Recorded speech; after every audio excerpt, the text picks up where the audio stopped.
today, and I'm very grateful for your presence.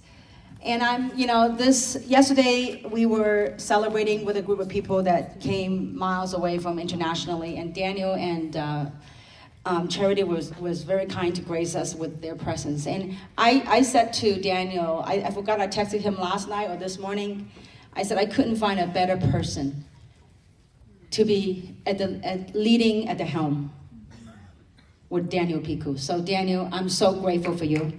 And Charity, you are certainly a CLO. This is my 31st or 32nd year. I really begin to lose track of how many years I've been in this industry. And I am a few months away from 60 years old. And so, it's age is just a number, truly. I mean, I know it sounds cliche, but it is. But the reason why we're all here, and I hope that something that resonated with you, that you call it a calling, you call it a sense, you call it a feeling, whatever that is, that draw you here today. It's about change.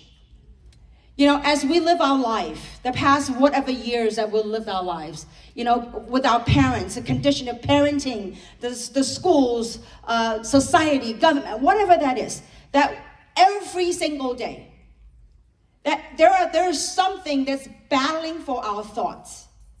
There's something that's battling for our belief system. And the reason why we're all here is about change. And how one will embark on a change is in the presence of a new understanding. And I hope that the things that Daniel has shared with you and all of these incredible leaders here that share their why they're here, that you are in great presence of new information, of things that spark something in you, because that's the beginning of change. Earlier we had a session. We had a breakout session with some of the people here in this room. The room was packed as well. It doesn't matter what outside layer of clothing that we're wearing. Right now I may be wearing a teal color shirt, but beyond the clothing, that the other layer, I may be wearing an Asian looking skin person. And for the record, I'm Chinese and I am a token Chinese in this room. So it's not a Chinese company. And for the record, I don't own any share of this company. And so if we are willing to look beyond the clothes that we're wearing, look beyond this yellow skin, if you would, beyond whatever skin color you're wearing, we are that beautiful consciousness that over the last whatever decades, lifetimes that we live on this earth, that we have been taught to separate one another. I'm as much of a Chinese as an American. I live in this country since I was 14 years old. You do the math. I've lived here more than I live anywhere else in the world. And I absolutely love this country. I am as American as a Chinese, as a human on this planet. And for the record, I pay a lot of taxes in this country. So I will say I'm a very good American. So, putting all that outside layer aside, we came together, I hope, that you feel this, that it's time to change. It's time to rise up. Think what we've been through the last 4 years. The narratives, the things that we were told. It's about discernment nowadays, guys. Let's discern things that wherever you are, whoever you are, it doesn't matter how much money, it's true when they say that once you get the money issue out of the way, it's no longer about the money. It is so true. I want to say this. No matter what I have on me right now, I do not have a penny on me right now. I don't have any expensive watch, no expensive bling bling. Some of you probably have more money on you right now. But I want you to think about the profound meaning behind that.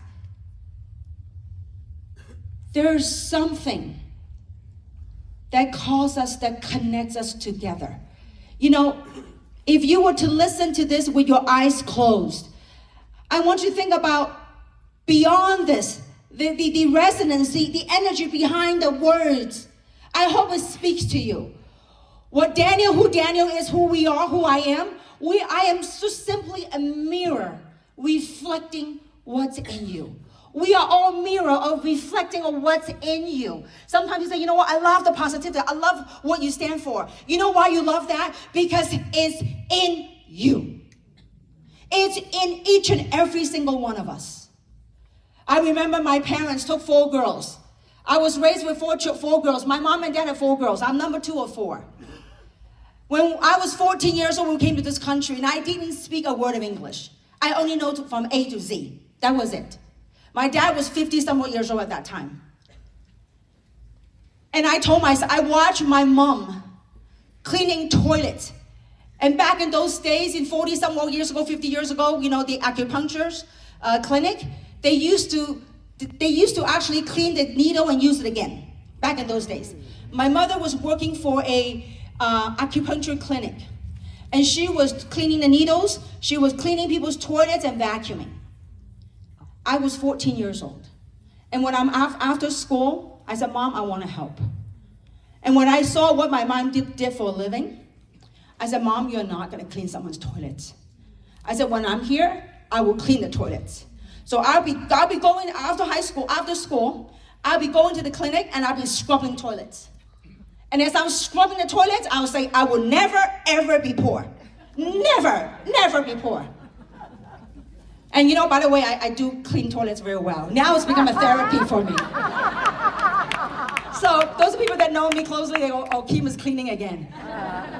So the point I want to share that with you is it doesn't matter where you came from. I remember I will never be poor. I wanted to give my parents a lifestyle. I wanted to take my mom around the world, mom and dad. I wanted to buy them a big home. When we first came to America, 1-bedroom apartment. 4 girls sleeping in the floor on a blanket. Mom and dad had a bedroom. And yet, Mom and dad told us we came to America because it's the land of the free. It's an opportunity. Americans represent opportunity. And I would say to my mom, I want to be a millionaire. Mom and dad said, you want to do that, you got to go to school. So I went to school, went to college, graduated from college, and I worked. After 10 years of working in corporate America, I found myself unemployed, lost my hope, lost my dream, didn't know what I was going to do. Before network marketing, I was a vice president for a supplement company. Not network marketing. We would sell to Whole Foods, Sprouts, Mothers, all the natural health store, and sometimes doctor's offices. I was a VP for that company. Long story short, one day I was called into the office and I was fired. Not because of wrongdoing, because I was fired. And I didn't know what I was going to do. So 31 years ago, I achieved one of my dreams back then. You know, when I became a VP, I said, you know what? I want to live one of my dreams, which was buying a Mercedes-Benz. And by the way, Daniel, I'm a very good driver. For some of you that know about clutch, I was teaching my son how to drive, stick shift. And my son had went to, thanks to Samsung, went to BMW driving school, and then Audi, went on racetrack, and I was, Mom, I want to learn how to drive stick shift. And so we were talking about stick shift driving. I said, you know what, did you know that Mom can double clutch? And Mom can do heel and toe? And he goes, and some of you that drive stick shift, you know what heel and toe means, right? So he goes, Mom, you could do that. I said, Mom, why don't you get a sports car these days? Why are you driving whatever? So, but the point I'm saying that to you. I why I say that now. But anyway, so why did I say that? About a good restaurant, huh?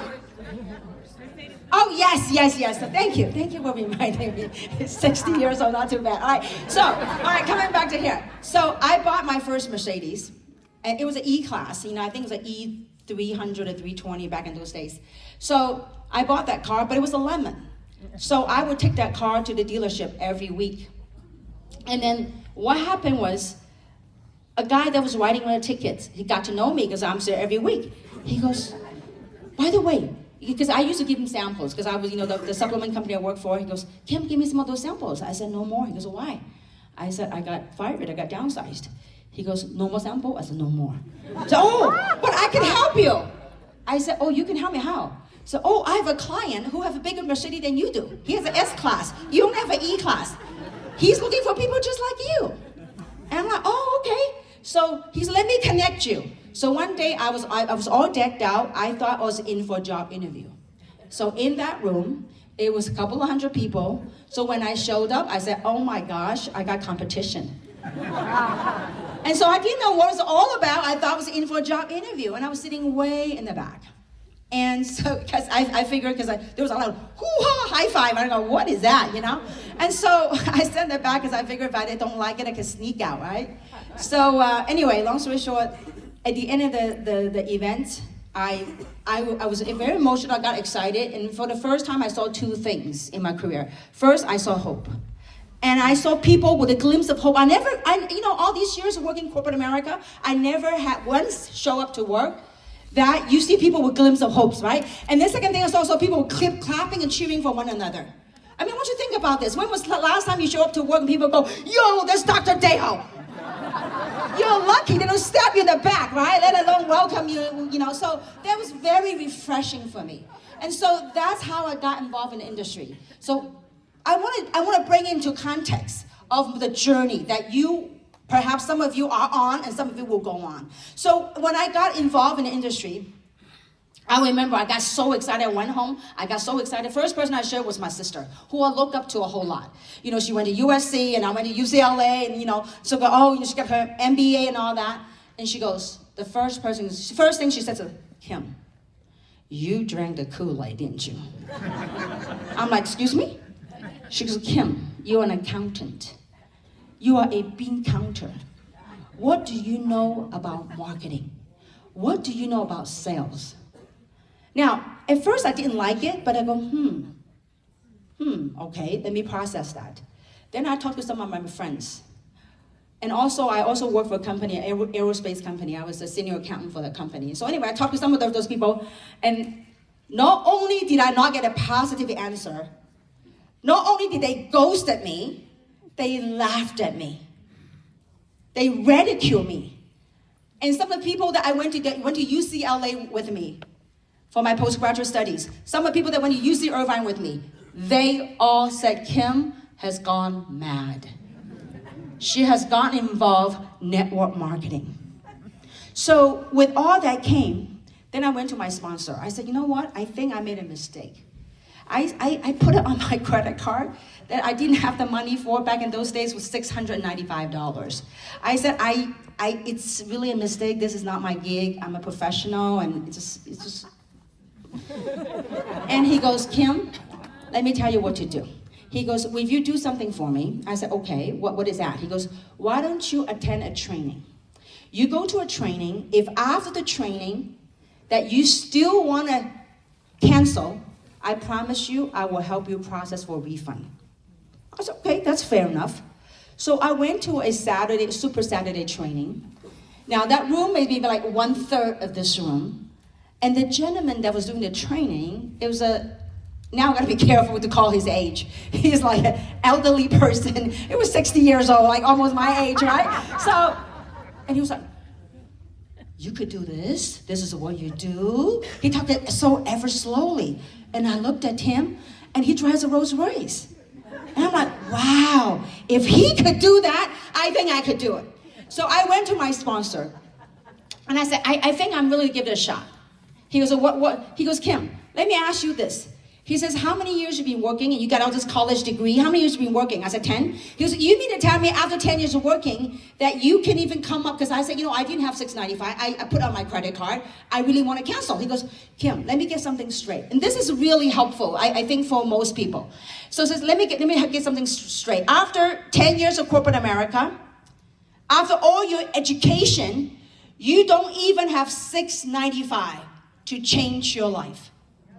He said, I got some news for you, young lady. He goes, whatever you've been working ain't working. And by the way, your financial vehicle is broken. Now, this dude was a 6'4", like he's like as tall as Daniel. He's a 6'4" tall Chinese guy. I mean, like, and here I'm 5, whatever, right? And I'm like, who the heck are you to tell me that? But at the same time, what he said rung true. I worked 10 years with all those degrees, and I couldn't even find $695 to change my life. Whatever I was working ain't working. So then I asked him, I said, can people really make money in this industry? He goes, absolutely. And he lives in Beverly Hills. So I said, okay. I said, well, what's the most you can make in this industry? And this is back 31 years ago. He goes, well, at that time, it was an iconic figure. He's walked on, he's walked off. Thank you for him setting the record. Back in those days, he was at $1 million a month. Iconic figure, Dexter Yager, right? So I said, oh, I'm gonna remember the name forever, Dexter, thank you. So he was, my sponsor telling me, he was making $1 million a month. I said, $1 million a month times 12. Oh, that's $12 million a year. I said, that's nice. I said, I can live with that. And so, unbeknownst to me, at that moment in my logical mind, unbeknownst to me, that planted a seed of what's possible.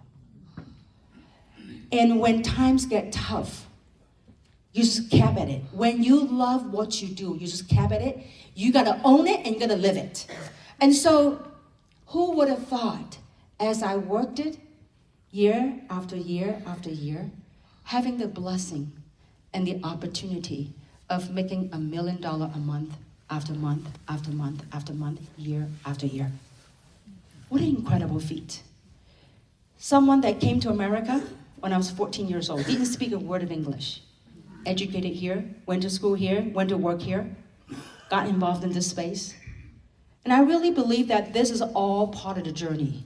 Sometimes when we look back in our lives, that as you look back, these different steps, different decision points, different actions that we take, different choices that we made, point us to where we are. And so as the previous company, Samson, myself, and a group of people, that we started a company from my kitchen table. There was 5 of us. We built a company in 14 years, become a $14 billion company. We did over $14 billion in sales. And with that kind of sales, with a B, with that kind of sales, many lives were changed. And so was mine. And so in that journey, making all that money, in 2016, I think it was, I began a different chapter of my life. With all the money, all the bling bling, you begin to, there's only so many things that you could buy. Because this is a leadership here tonight. And I really want to impart this value because the future of 3 is in this room and beyond. It's right here. You are the future of 3. So in 2016, I began to question, why am I here on earth? Why? Yes, you make money. Once you make the money, what do you do? I can only buy so many things. And those things I buy, that matter what I buy, a car, a big rock, maybe I'm happy for about 10 minutes. And then what's next? So 2016, I went on a search as looking for a place that not a whole lot of people, that I don't have to deal with a whole lot of people, and I want to hide out and search for the next chapter of my life. So some of you know the story. I moved to a little town called Sedona, Arizona. How many of you been to Sedona? All right. Now we got a group of Sedonians right here. Okay. So I moved there. I said, you know what? I don't want to deal with people. I just want to I want to search, why am I here? What am I brought here to do? And so in that journey, in that quest, in that search, the answer didn't come right away. It wasn't until 2023. As I was questioning, why am I put on earth to do? Then we all know what took place the last 4 years. When I saw the shift in this world, the change in this world, it's not happening in one country, one region. It's happening all over the world. In the very beginning, perhaps some of us saw those drop-dead videos and all that stuff. I went from very scared. As I went a deep dive into seeking for truth, of what's really happening in the world, I went to different rabbit holes. And let me tell you, I realized one day I was walking on my land that I felt a calling, a voice, a vision, whatever that is. Because I was asking, what am I put here to do? Money? Yes, have it. Material things? Yes, have it. But what am I called to do? And it was at that time, the question came in, says, how were you blessed? You came to this country with nothing. How were you blessed to be where you are? What were your giftings? What were your gifts? And with that, I realized that the journey, the path I've been put on to this industry, that I do have my gift. And then that voice came and says, you know what, there's more of you out there than what's controlling it. And so because of that, I said, okay, now I gotta do something. I gotta come back to work. I don't wanna come back to work for money. Money, I have plenty. But I wanna come back to work for more for life. The things that I'm blessed with, that we can help impart on others. Because that resonance is already in you. So I was called back out to work. Then that night I went home and had a dream. And that dream was, okay. The dream came, and the next morning, I called Samson. And I told Samson that dream. I said, Samson, I had a dream.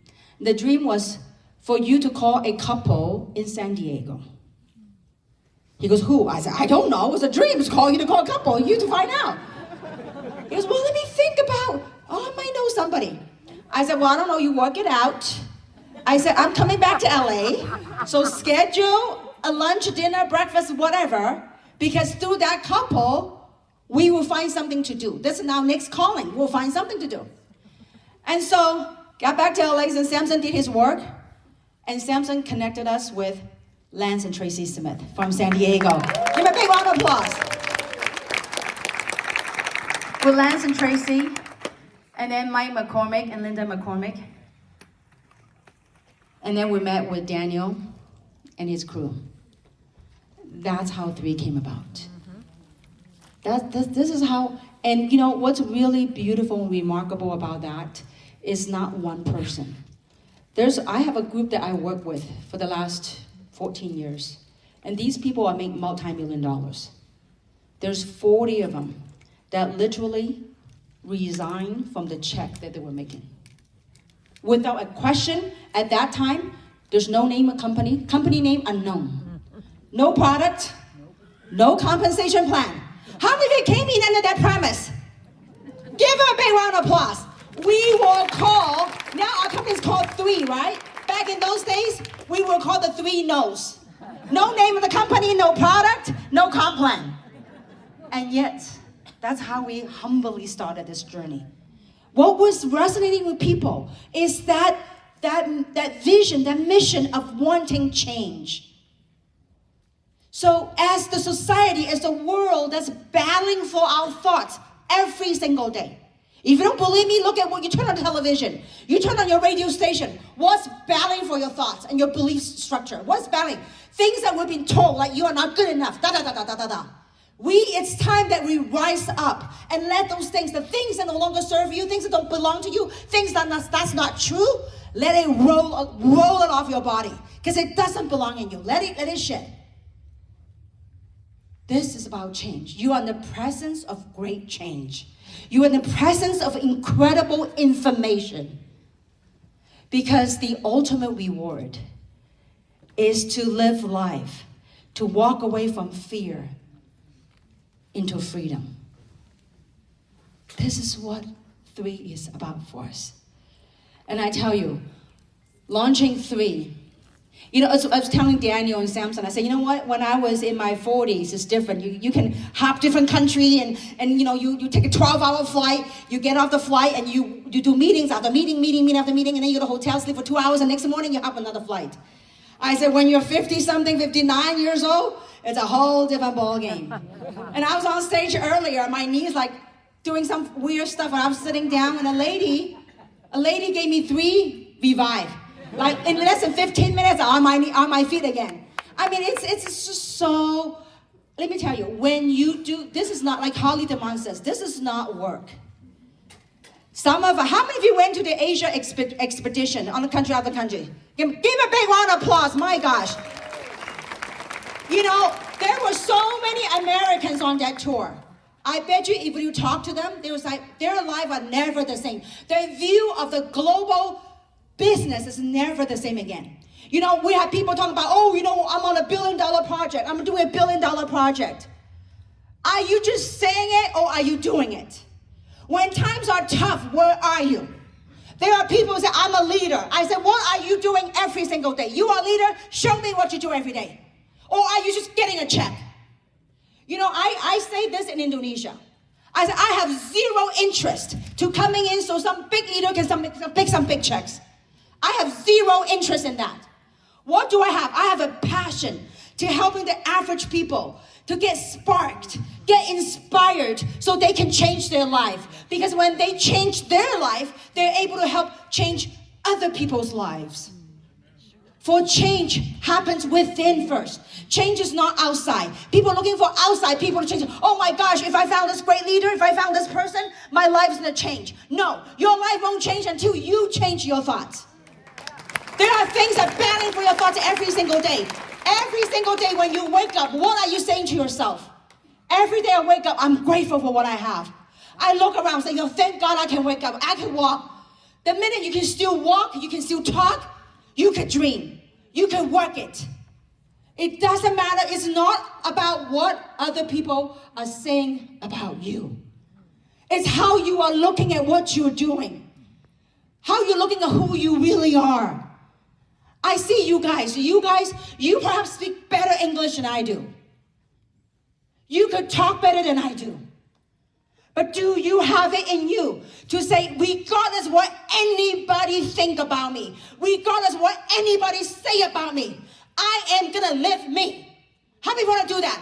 How many want to live your truth? Live your truth.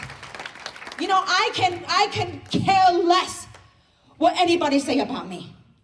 Because for I know when I do everything with my heart, with great intention, everything stems right here. I can sleep at night. And the things that we get to do, the lives we get to touch.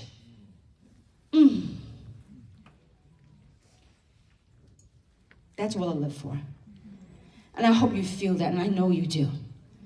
3 is not just any opportunity. 3 is magical. You know, you feel it, you know. Those of you that do this, you know. And anytime when you're in doubt, put your hand in your heart. Just quiet down. And think about today and tomorrow and day after, the people that you get to meet, the energy you get to bathe in. Why do we do this event? It's beyond words that you get to be surrounded by like-minded individuals. Think about this. You know, many people talk about the community. It's about human connection. Why do people fly thousands of miles from Malaysia, Singapore, China, Taiwan, Hong Kong to come here? For many of them, it's the American dream. And for us Americans, you live in this beautiful country. You don't need to get a visa to go other places. These people have to get visa, stand in line. And yet we have the freedom here. Don't take it for granted. That this is your time. This is your truth. And I'm very grateful to have answered that calling. I'm very grateful to have Samson and a group of people that believed in this whole incredible calling, that they chose to say yes. And without Daniel saying yes, we won't have what we have here today. And so Daniel, I have watched you the last 17, 18 months. I tell you, I meant it from every energetic frequency I could type on that phone. It said, I'm grateful and I'm happy for you to be leading at the helm. Give Daniel a big round of applause, please. So, and all this you're seeing is a collaborative effort. I do hope that today, from this event on, whoever you are, really, really, don't just say you're a part of a $1 billion company. Don't just say that you're a leader. Don't just say that.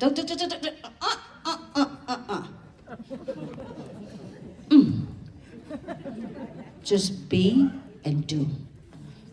Do and live your truth. If you're blessed to be making whatever money you're making, if you're blessed to be at whatever rank you're doing, go out there and make a change. Go out there and live that. Whatever blessing you've been given, go out there and share. Go out there and do an impact. Why do you think Daniel has all the toys, all the money? Why do you think he need to come out and work? He probably, if anybody can top my hours, probably Daniel. Why? Why? There's something that's driving us. And I hope that all of you, live your dream, live your truth.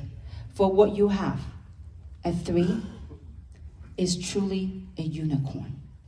It's a unicorn company, it's a unicorn project. With that, I'm gonna bring up, now this is a convention, right? So how many of you wanna know about, because this is leadership, right? How many of you wanna know about the promotion that's coming up? All right, okay. So I hope that all that encapsulate in that is your belief for living your dream. That is the fuel that will help spark you to carry you through, to achieving, to living the best version of yourself. So with that, I'd like to bring up Mr. Samson Lee to talk about the promotion.